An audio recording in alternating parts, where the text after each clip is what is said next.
Hi everyone, Yoga with Suzanne here, Conversations with Suzanne, and I'm here with my colleague Dr. Brian Smuk, neurological chiropractor and regular chiropractor and holistic chiropractor. Everything helps so many people, so many of our mutual clients. So we're here today. We want to continue our conversation about the immune system. We did a little video, you can check that out on YouTube, about some basics about the immune system. But now we're going to dive in a little bit deeper.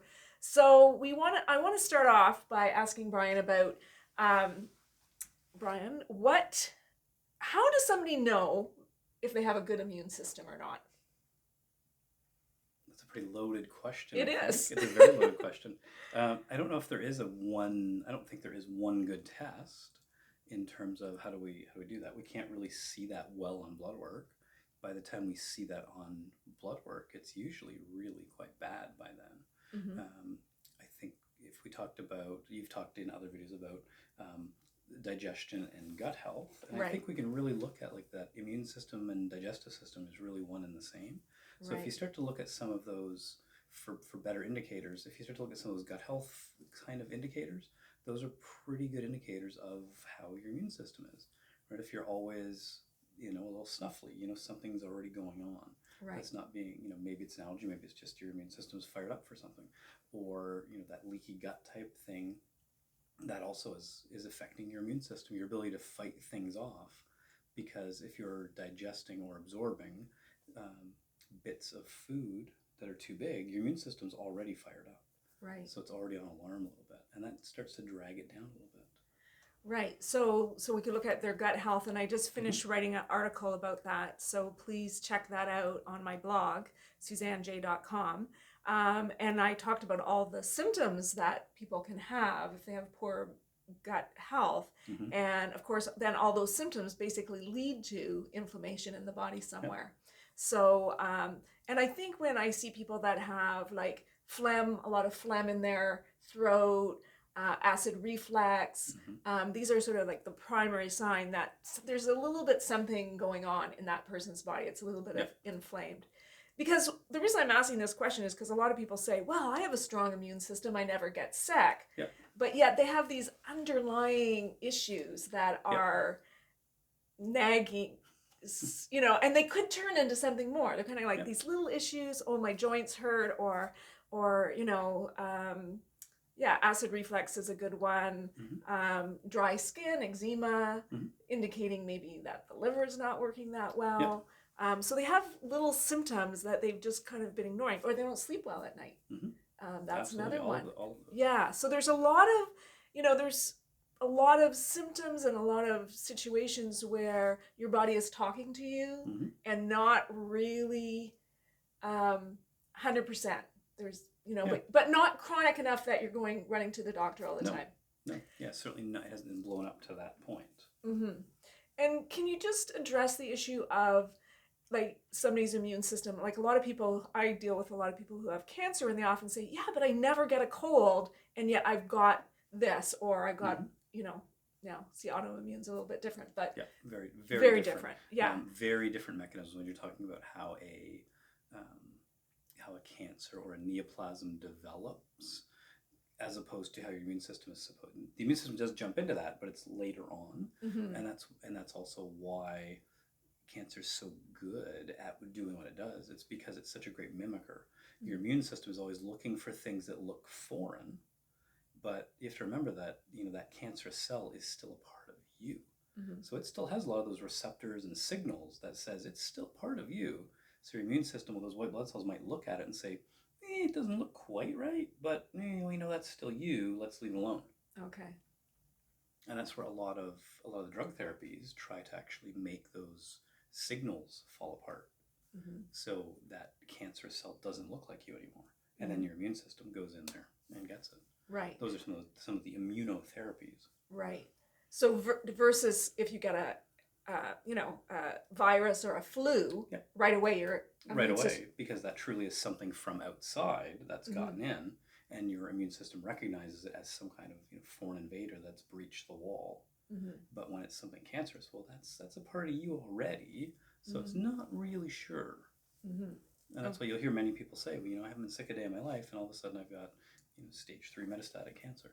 Mm-hmm. So it's not really, the immune system's kind of at a big disadvantage for that one.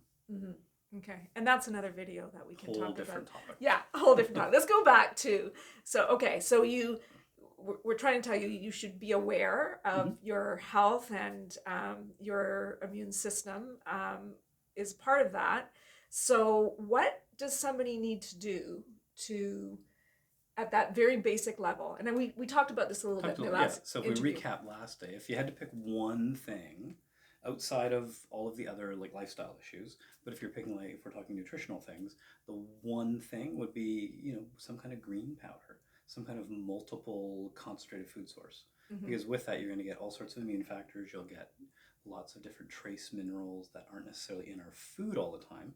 Right. Whether you say you eat, oh, I eat so well, I eat so balanced, I eat whatever, great, but in those green powders, you're going to get all these different sources that you'll never come across by eating them. Right, and most of them have on the label, like the content is like 50 things at least minimum. I mean, yeah. it's like long. There's all kinds of things that you would just never eat in a normal day, even if you're eating a lot of greens. And I've always said that when I sort of am studying people's diet plans, like I feel that the whole greens thing is the indicator. Like if they're eating a lot of greens and a lot of vegetables, if the majority of their plate is vegetables, they're probably on the healthier side. Yes. But if they're eating a lot of others, then not so much.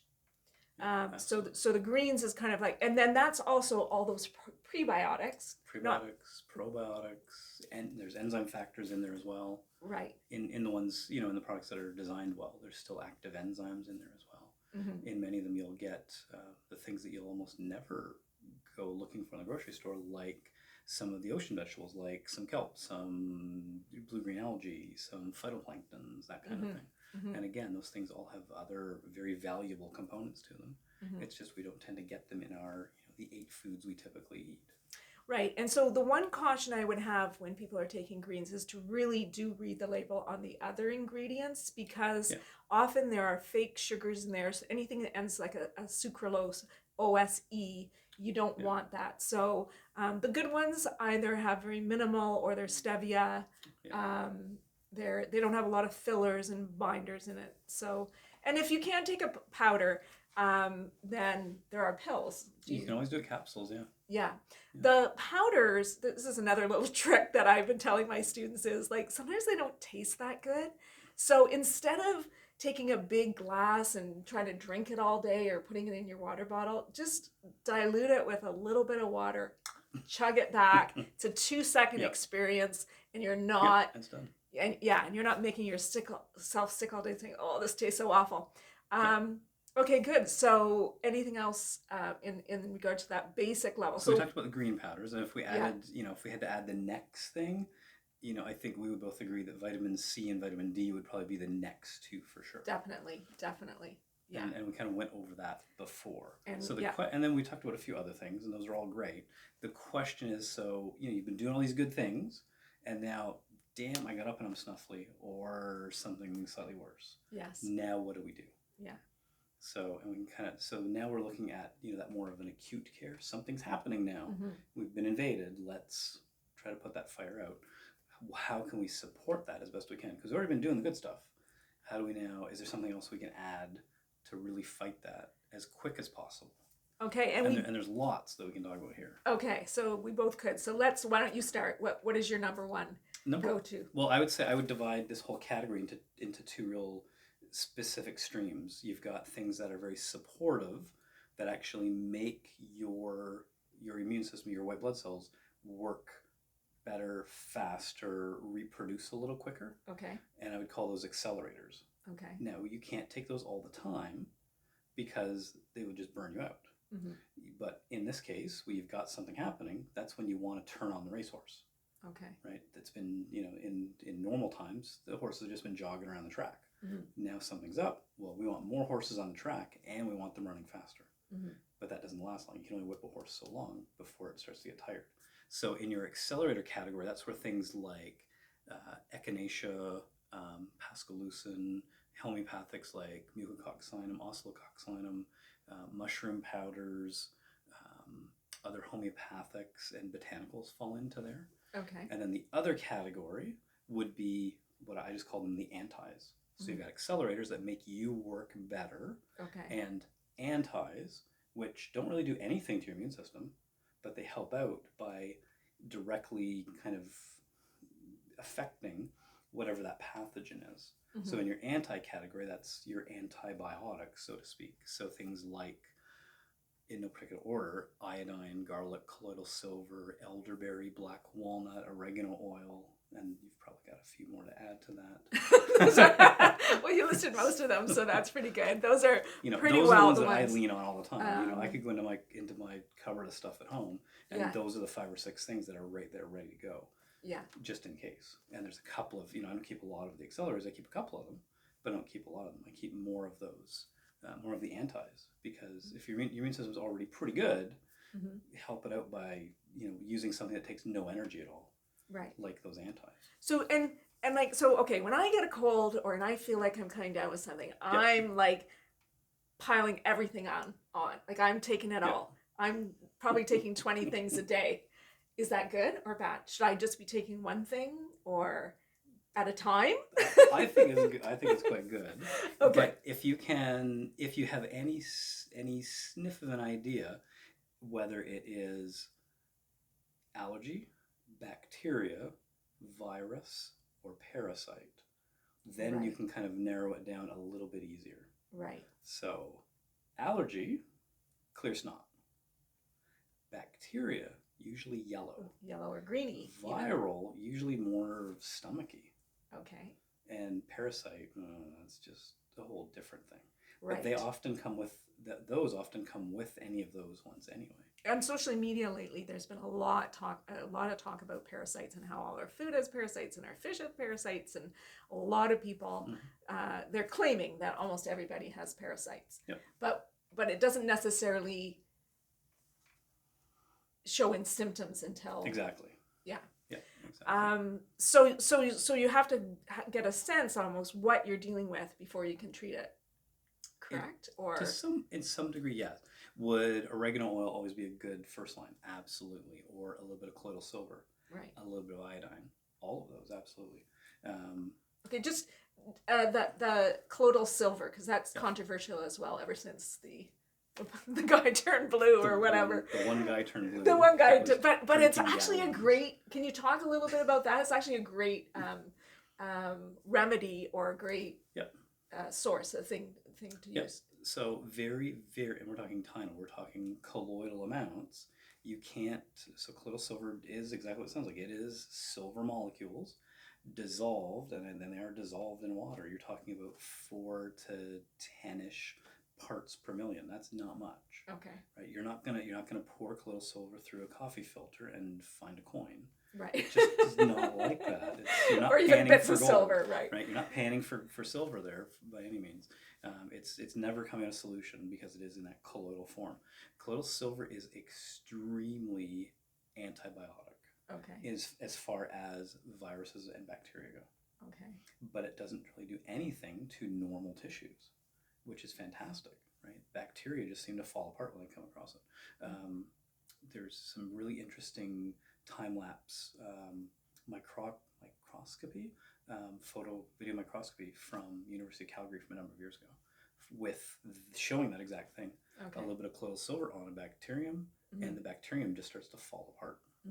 I've used it on my tooth, when I had a little bit of an inflamed tooth, and just went right away. So, fantastic for surface level things, especially in the mouth, because colloidal silver is so antibiotic, and it's not as astringent as a number like some of the dental washes or rinses or over-the-counter rinses you'd have that tend to burn and whatnot.